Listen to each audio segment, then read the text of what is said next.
and welcome to a new episode of Fire and Steel. Today we have a revisit video. It's actually our first revisit. So we're gonna try this concept today, see how that goes by. Yeah. And today we're gonna revisit the Tops Tahoma, which we did how long ago? Over a year? This is our second video. No, it's almost 2 years. Almost 2 years. 1.5 years. Yeah. So it's been a while and we've used it quite a bit. I messed mine up quite hard actually by chopping in some hardwood and some rocks. Yeah. Didn't quite take that. That should do it. That should do it.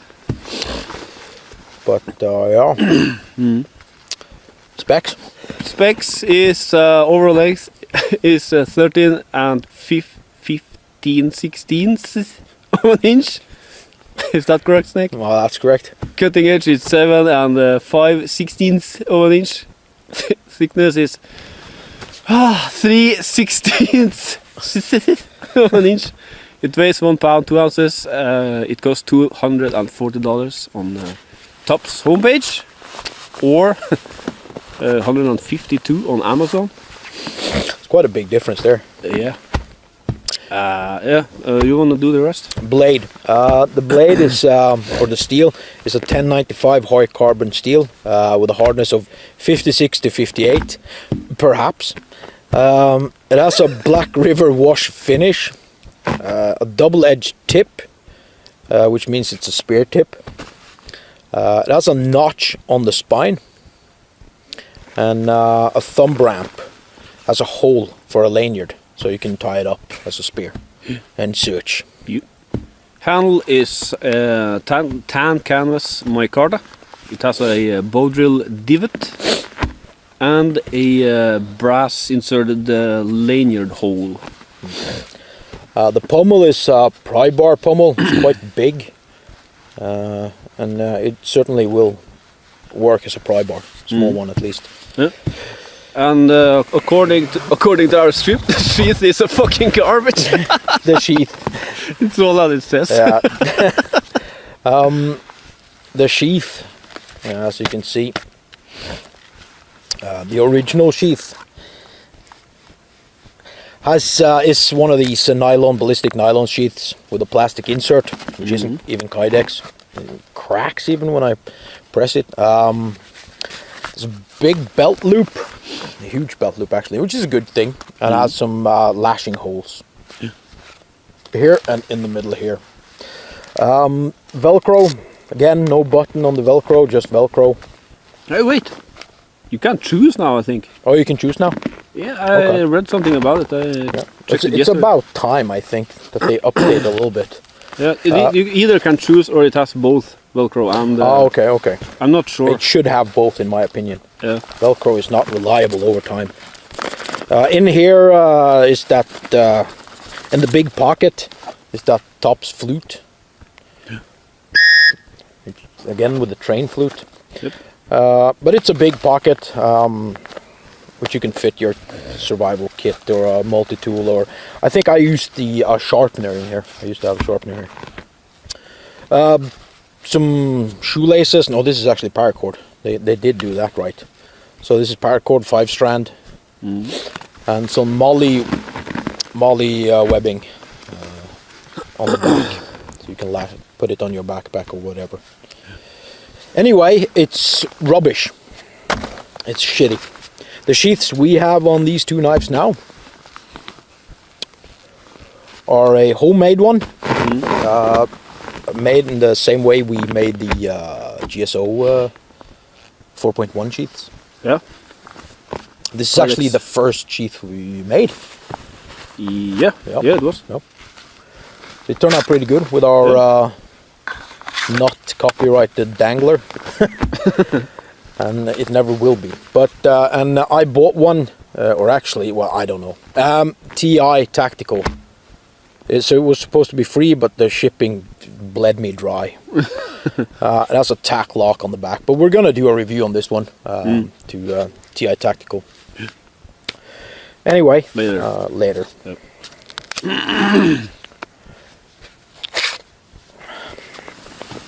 As we said, this is a revisit. Now, we didn't really... We weren't too kind. Well, we weren't... I don't think we were bad-mouthing it in the first review. No. But people were offended.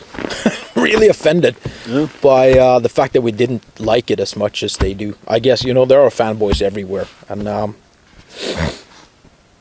yeah. So, as we said, this is a revisit. Now we're going to go over the knife step by step. Size-wise. Sorry. Size-wise, it's a almost, no, not almost, 7.5/16 of an inch cutting edge. I don't know. It's a bit small for chopping tasks. Well, I don't know. I guess it's because we have tested all these extremely large knives, and you get a little spoiled sometimes with these you do. extremely big choppers. You do. It works. I'm not gonna criticize it too much. I think that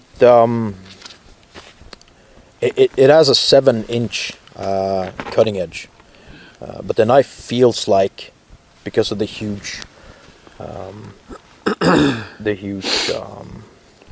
finger groove here,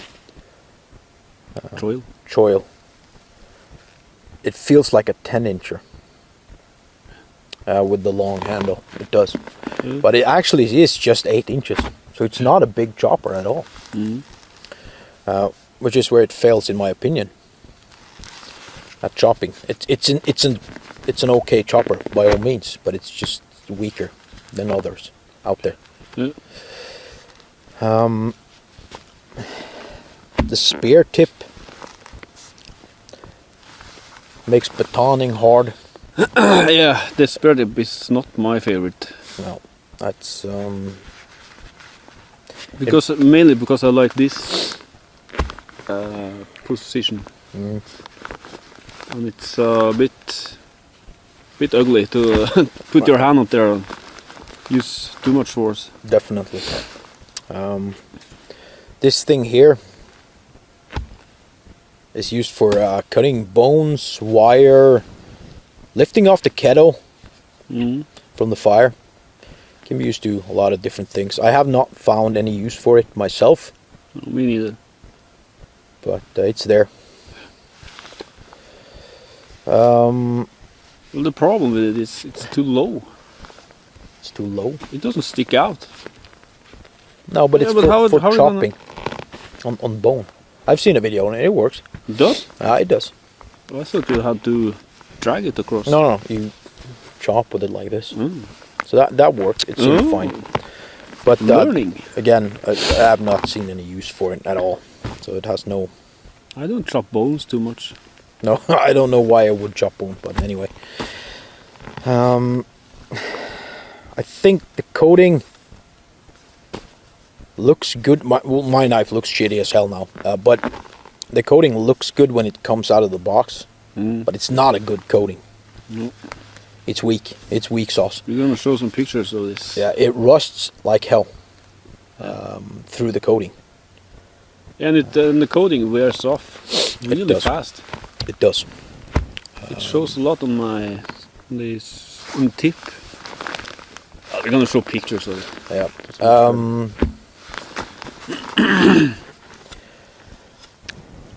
Choil. It's a big choil. It feels okay to choke up, but I think the thumb ramp is a bit...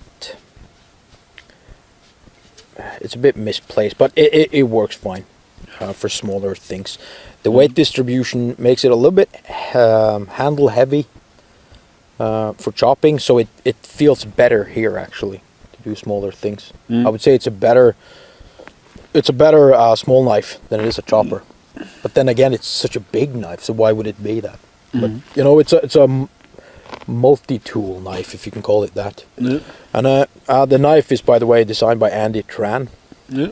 And he used this hole, this lashing hole, to take the bullet out of the shell, and to take out gunpowder as well. So I guess he had that in mind too when he designed it. The jimping is okay. I like it. It's not too aggressive. It's not too deep. It's actually one of the good jimpings in my opinion. Yeah, it's okay. It feels good. I like it. So the thumb ramp fits well there. Then again, it's a little awkward choking up with it. I don't know. But it works when you chop. You want to hold there. So yeah, you want to do the handle? Handle. Yeah, that's an interesting one. We did criticize it quite a bit actually on our first review. Just too slippery. It is, and it is too slippery. And because of the shape, the banana shape to call it up, it does glide quite some bit when chopping. And it's too thick in my opinion. Yeah, because of the thickness of the blade. Yeah. It could have had some grooves, but I think the bow drill divot and the screws are in the way of that. Yeah. And you wouldn't get the chopping. But actually, I think, you know, if you want to make this for chopping, it should be longer. Should actually be a little bit longer, because my hand won't fit in here completely, which means I'll lose grip. I have to reposition my grip every time. So you can have your pinky here and you chop, and it'll be okay. Then again, it's actually grown on me. It has. The knife has grown on me a lot.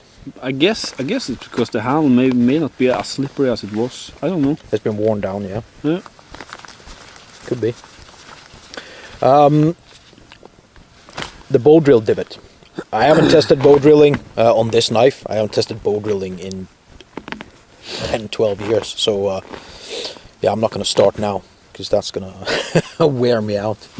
But I've heard issues with it. But I can't confirm that there's a problem with the bow drill. Divots. They're never in the way of when you use the knife. So that's a good thing.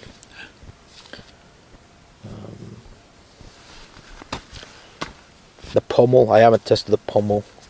I never really used the pommels. Breaking ice maybe, perhaps, but that's about it. And this would be good icebreaker though. Yeah. Because of the pry bar shape to it.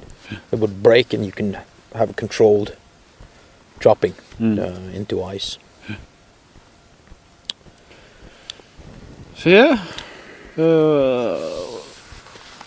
What do we have left? Should we talk about the edge? Because we have two very different edges on our knives now. Yeah, I'm gonna do a story and you're gonna see a video now. This knife was in my car when we drove up to Karesuando. That is because I was supposed to send it to get the sheath done, but I just forgot it in the car. So it's actually an accident that it came with us up to Karesuando. But since it was there, I asked Lasse, the one who sharpens every Karesuando knife. So we're talking a professional sharpener here. I asked him if he could sharpen the knife. And he said yes, of course. Now, once he put... and I told him I wanted more of an edge to it. I wanted a Scandi grind on it, rather than the grind that was there, the micro edge. So I said I wanted a bigger micro edge or a Scandi to it. So he did that, as you can see. Once he put the knife to the, as you'll see now on the footage, to the grinder, he stopped and he asked me how hard do you think this is? And I said, well, I think it is 56 to 58, somewhere like that. And he looked at me very strangely. And he said, I don't think so. And he kept on sharpening it, and he said, do you want to test it and see how hard it is? And I said, yeah, sure, hell yeah. Okay, so he, what's that machine called? It's a hardness tester. Yeah. It tested the Rockwell hardness on steel. On the steel. And these knives are said to be 56 to 58. He put it under there, and as you can see now, it showed 15. Hardness 15, which is soft as iron. Right on the spot up here. Yeah, for those who doesn't know, the machine works. It's a point being driven into the steel with the exact same force every time, and it measures how far into the steel it goes. And as you can see, he uses a small metal piece that they know is 60, and it calibrated every time. So I even tried my GSO 10, and that also had 60. 60. Straight to 60. Now he... the sun is getting in the way. So we thought, what, 15? No, you got to be joking. No, and then we thought, okay, is it coating? Okay, so let's take off the coating. So he took off some of the coating. We did another one, and it showed 20. So this knife, the hardness of it is 20.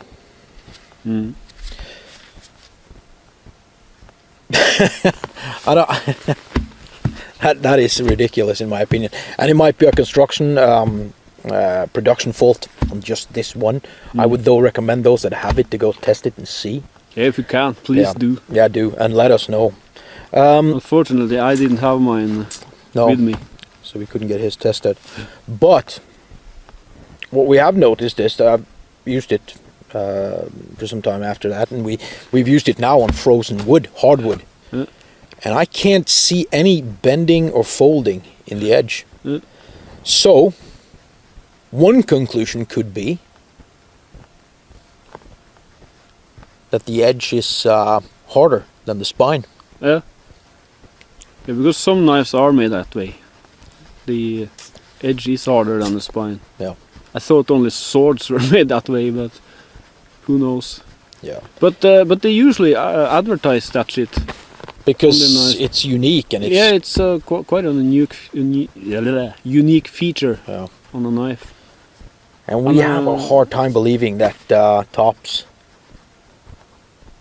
does this without saying so. But it could be. I'm not going to say it isn't, but the fact is that we did it properly twice, and we took off the coating, and as you can see, he does it with a tester, and we didn't film the GSO 10 unfortunately, but I can bring it on another review or show a picture on the channel or something where you can see the test has been done on the GSO spine as well, and it was 60. It was, the needle didn't budge from 60.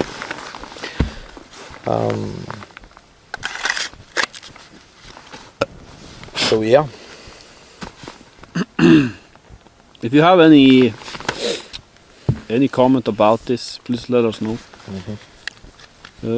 We haven't any metallurgy.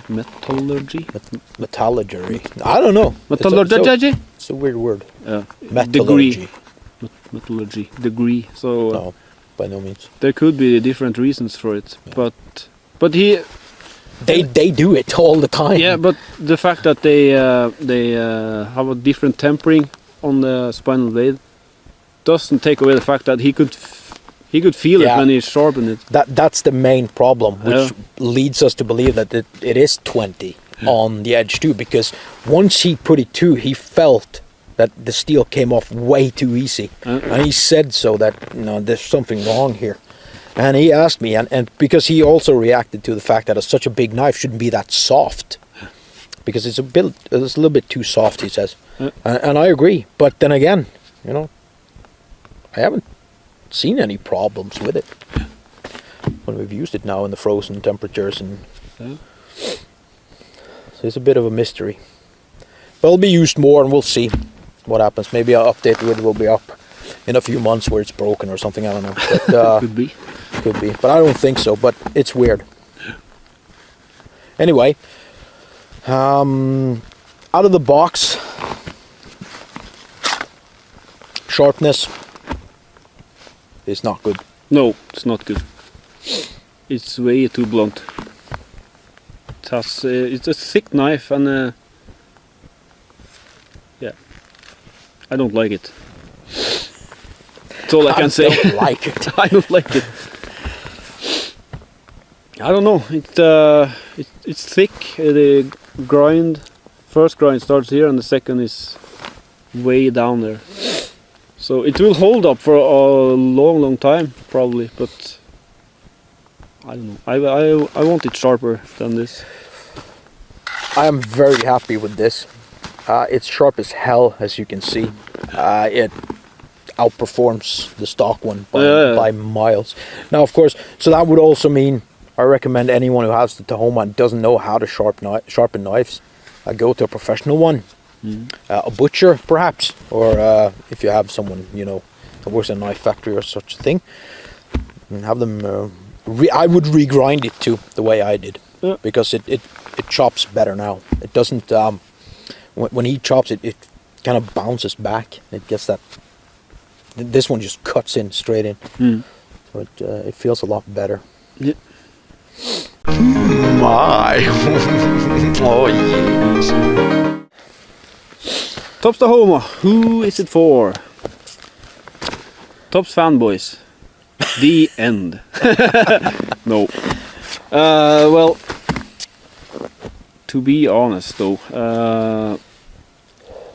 it's an expensive knife with too many faults. You can't fix the faults by regrinding it, make your own sheath, maybe sand the micarta scales. I can't say this. With this sheath and the regrinding, this is a way better knife than what the stock is. Way better. Yeah. It chops better. It feels better on smaller work. The handle is still an issue with repositioning and stuff like that. But it is a better knife. But way better knife. Way better. Way better. So as you can hear, we've changed a little opinion on it. A little bit. Yeah. But should you buy it though? I would say no. There are so many great alternatives, cheaper and better than this. The price point decides. And for double the price, you get a GSO 10 that outperforms this knife in every way. In every way. Yeah, of course. But it should also for twice the price. And we're now talking the Amazon price, not the ridiculous Tops Tahoma site price, because that's just, it's a straight no. If you want to buy it from that, no, it's not worth it. $150, I still think for $80 you get the BK9 from K-Bar. And it's not worse. Might even be a little bit better because of the chopping ability it has. The BK9? Yeah. Yeah. The BK9 is better at chopping. I like the BK9 way better than this. And it's almost half the price. It's about $80. So I would also say Tops fanboys, but also if you want this tool that can be used for everything, then maybe it is for you.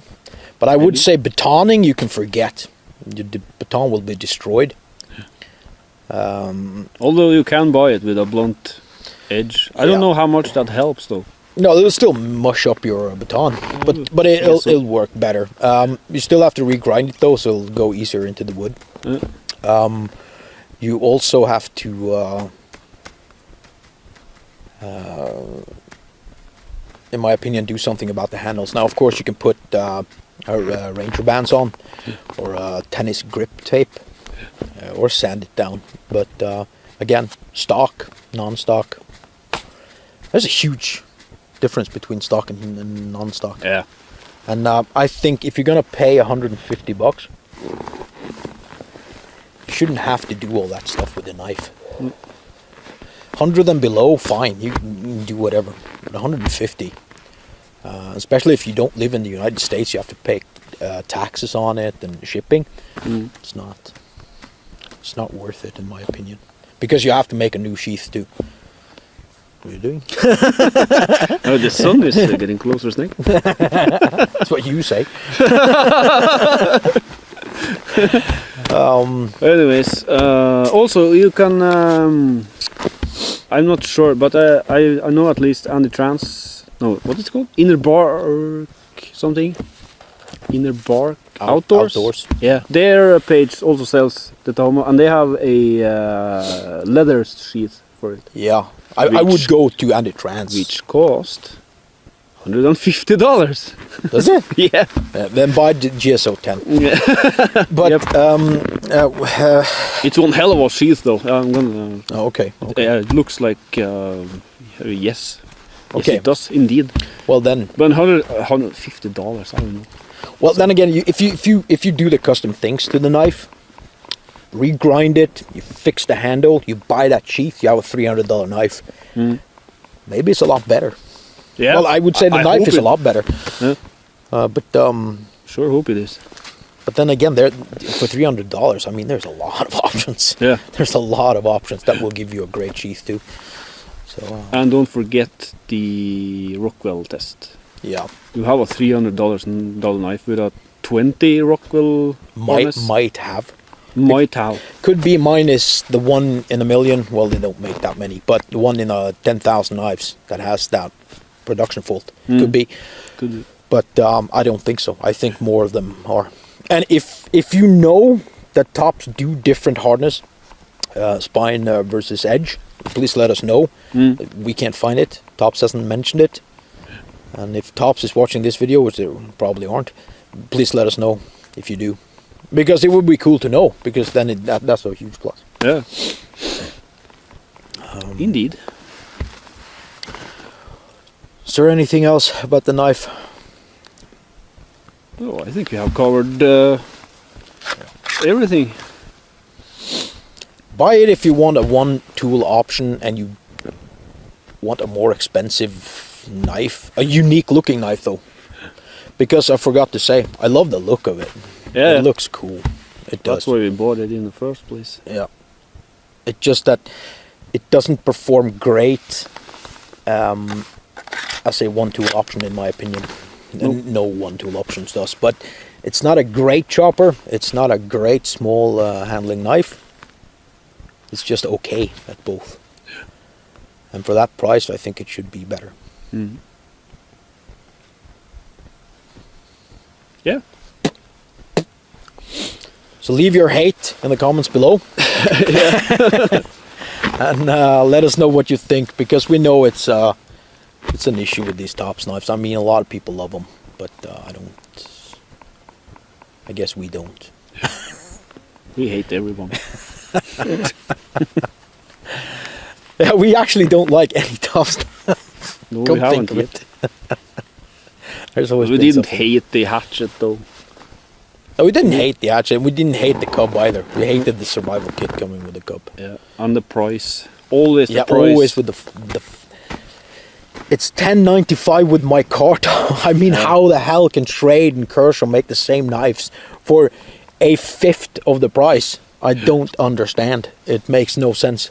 And you can talk about that the steel is from Asia and the steel is from the United States. Whatever. I don't believe any of that. I don't believe there's that much difference between the steels. I don't. I haven't. Shouldn't be. And we have knives from both places. And that we know. I don't know if the 1095 in Tops knives are made in the States. Yeah, I don't think so. But you know, it's still just a hunk of 1095. It's not expensive. It shouldn't be that price. Nope. And they're not that rare because they're still for sale, all of them. Yeah. So you can always get your hands on one. So again, we say no. You still shouldn't buy it. There are better options. So if you have the money for one knife, this is not the knife to go to, in our opinion. Is that about right? That concludes it. That concludes today's lecture. No. So yeah, one thing though. we like it more than we did. That needs to be said. Mm. And if you need every option on the knife, as we've said before, maybe it's a 10 out of 10 for you. But for us, it's more like a 6.5 out of 10, I would say. Yeah. So yeah. I can't feel my toes. It's cold. It is cold. Let's get packing. But At yeah. least we're outside. Yeah, we are. Finally. Finally. Yeah. Is that all we had for the revisit? the trade Tahoma? Yeah. And comment if you own it, because we know there's a lot of people owning it. There's a lot of people angry at us. You did hear I said trade Tahoma now? Did you? Yeah. Trade Tahoma. Oh my God, trade! You know I'm a knife expert. Blah blah blah blah. Comments below, please. Oh, let's end this rubbish. Yeah. Comment and subscribe and give us all your money and your wives and your cars and your houses. We're gonna do the no. Anyways, I can do that later. Thanks for watching. But, yeah, Twitter and everything and Facebook. See you next time.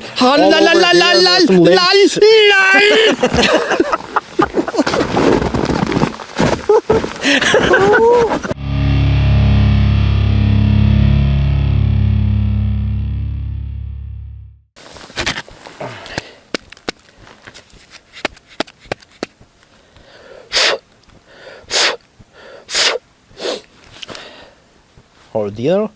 Mm? Har du dina då?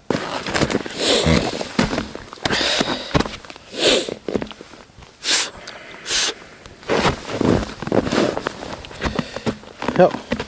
Ja, vi får smaka salt av slira mi. Ja. Ja, fy faen. Har du kommet på slira mi, Vegard? Jeg har kommet. Jeg kom. Jeg kom, jeg så. Og jeg kom igjen. Bare ja. Sånn. Du må ta med at den trenger du ikke, ja. Jo. Ja, den har jeg. Ja, du har den, ja. Jeg har legget den gulvet på kjøkkenet. Ligger i 2 år. Ja, jeg har det. Jeg har fått ligge oppi stolen, og så dittet ned og hentet trenger. Så det, nei, fuck it. For en veldig. It's not worth any energy. Not the single calorie. Fuck you. The single fuck was given to that piece of crap. Det er rett. That piece of nylon anal. Så det flyr over det. Hører ikke jeg det. Nei, godt. Bare sånn Airwolf-fly. Airwolf, my god. Så trekk på som brytest. Høres ikke. Det er spørsmål. Det er sånn det funker. Det er så bra motor. Så da begynner du å lure på hvorfor er det... Hvorfor er det lyd noen gang i hele tatt? Når trenger du å ha lyd da? Det var bra opplegg. Specs. Yeah. Overall length is 13 and 15. The hell? How do you pronounce it? 15 sixteenths? 15 sixteenths of an inch? Cutting edge is 7 5 sixteenths of an inch. Jesus Christ. Thickness is 3 sixteenths of an inch. It weighs 1 pound, 2 ounces. And it costs and it costs $240. Fucking hell. Det ble kutt på speksen. Nei da. Ja, du kan jo lese igjen på nytt. Du kan jo ha det her. Står i stil med kniven. Price tag is $240 on top page. Jeg må kjøre på nytt. Må vi? Å, faen. Vi må ha noe proft i hele greia. Kutt! Ikke rart heter kjem. Helvete, må jeg lese på nytt, ja. Da begynner vi. Da er vi i gang.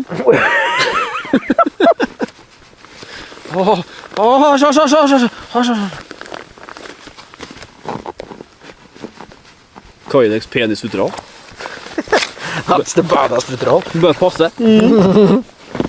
Da er en small og long. It's like a knife. I den der Seven-filmen. Ja.